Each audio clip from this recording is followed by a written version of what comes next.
तो दोस्तों welcome to adviser. आज हम जानेंगे खेतों में यूरिया क्यों यूज़ होता है और कैसे बनता है। तो यह पूरी प्रोसेस इस वीडियो में बताई गई है, तो चैनल को ज़रूर सब्सक्राइब करें। तो यूरिया समझने से पहले इसका थोड़ा कंसेप्ट समझ लेते हैं। पृथ्वी पर कोई भी चीज़ एग्जिस्ट करती हो, चाहे इंसान या जानवर, तो उनका मेन मकसद हुआ कि आगे फलना फूलना और रिप्रोड्यूस करना।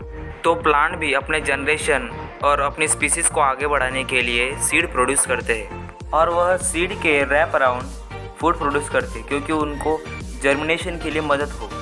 उन सब में एक फूड चेन रहती है जो एक दूसरे पे निर्भर रहती है। अगर आप पृथ्वी की बात करें तो यहाँ पे 70% पानी है, क्योंकि आधे से ज़्यादा पार्ट तो रेगिस्तान से ढका है और थोड़ा सा part polar region. Agriculture land बहुत कम है। हमारी पॉपुलेशन तो डे बाय डे बढ़ रही है और लैंड उतना का उतना ही है। तो हमारी यह कोशिश चाहिए कि हम उन प्लांट से जितना चाहे उतना प्रोडक्शन ले सके और हम कंजप्शन कर सके। अब देखते हैं कि प्लांट को ग्रो करने के लिए क्या क्या जरूरी है। प्लांट को ग्रो करने के लिए सनलाइट, कार्बन डाइऑक्साइड, वाटर और 16 माइक्रोन्यूट्रिएंट की ज़रूरत होती है, जिसमें से मेजर जो है NPK यानी नाइट्रोजन, फॉस्फोरस, पोटेश। यूरिया जो है नाइट्रोजन का बहुत बड़ा स्रोत है। उसमें 46% का जो काम होता है प्लांट के अंदर, वो क्लोरोफिल को बिल्ड करता है और क्लोरोफिल जो है वो सनलाइट को फूड एनर्जी में कन्वर्ट करता है। आगे देखते हैं यूरिया कैसे तैयार होता है।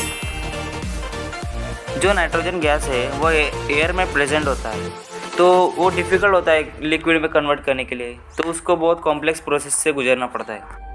तो हमारे इंडिया में 20% ही इंपोर्ट किया जाता है और बाकी का सारा भारत में ही मैन्युफैक्चर होता है। तो रिएक्शन की बात करें तो नाइट्रोजन जो है वो एयर से एक्सट्रैक्ट करके हाइड्रोजन के साथ रिएक्ट करते हैं और हमें अमोनिया फॉर्म होता है। और अब इस अमोनिया गैस को हम कार्बन डाइऑक्साइड के साथ रिएक्ट करेंगे और फिर हमें यूरिया मिलेगा।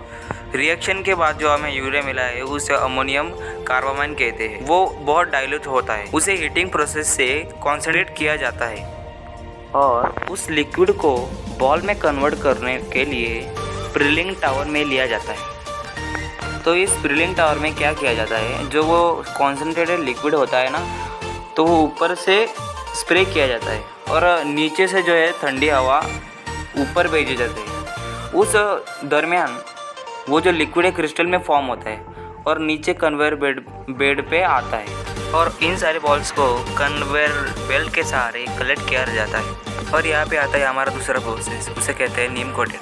इसका रीज़न कुछ ऐसा है कि जो यूरिया है किसानों को सब्सिडी द्वारा मिलता है। बहुत सारी इंडस्ट्री कॉमर्शियली यूज़ करती थी यूरिया को, इसलिए किसानों के लिए गवर्नमेंट ने अलग से नीम कोटेड यूरिया बनाया और इसका फ़ायदा बहुत। जो नीम कोटेड यूरिया है वो किसानों को बहुत तरह के फ़ायदे दिए, जैसे कि इंसेक्ट से फसलों को बचाया।